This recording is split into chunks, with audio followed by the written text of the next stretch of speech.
dwaro mondo achiedh nade moluoro twak kind kweth mar Azimio la Umoja Wan Kenya kod Kenya Kwanza olosi mondo twak odhi nyime ne dongruok mar piny Kenya.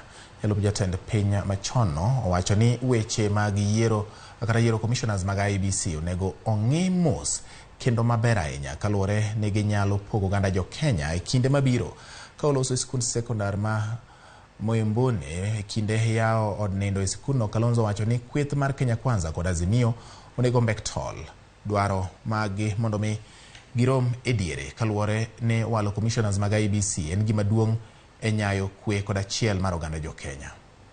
Nyingi elekeni pande hii. Before we vote on finance bill, consult your electorates.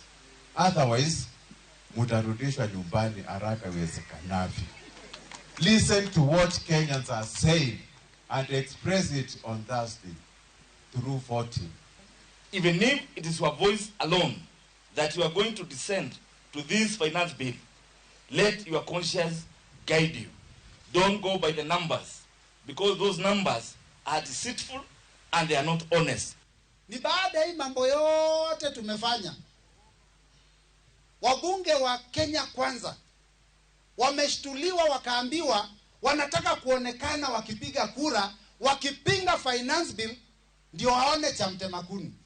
Mimi nataka kuongea nikiwa hapa Miumbuni Kadhiani, mimi nitaipinga. Kama kuna kitu mnafanya mwanza na mimi. Sasa hivi kuna standoff between KK na Azimio. Mimi na maoni yangu ni kwamba hiyo standoff ifanywe jia kila juu chini. Hiyo standoff iishe, aswa kwa sababu ya swala hili nyeti la kuanzisha na kuwa na tume mpya, tume ya IEBC mpya na mwenyekiti mpya. Kwa sababu hiyo hatuwezi kuachilia KK peke yao, haiwezekani. Kana mwaziata wadhi nyime duol mochung' ne riwo Uganda jo Kenya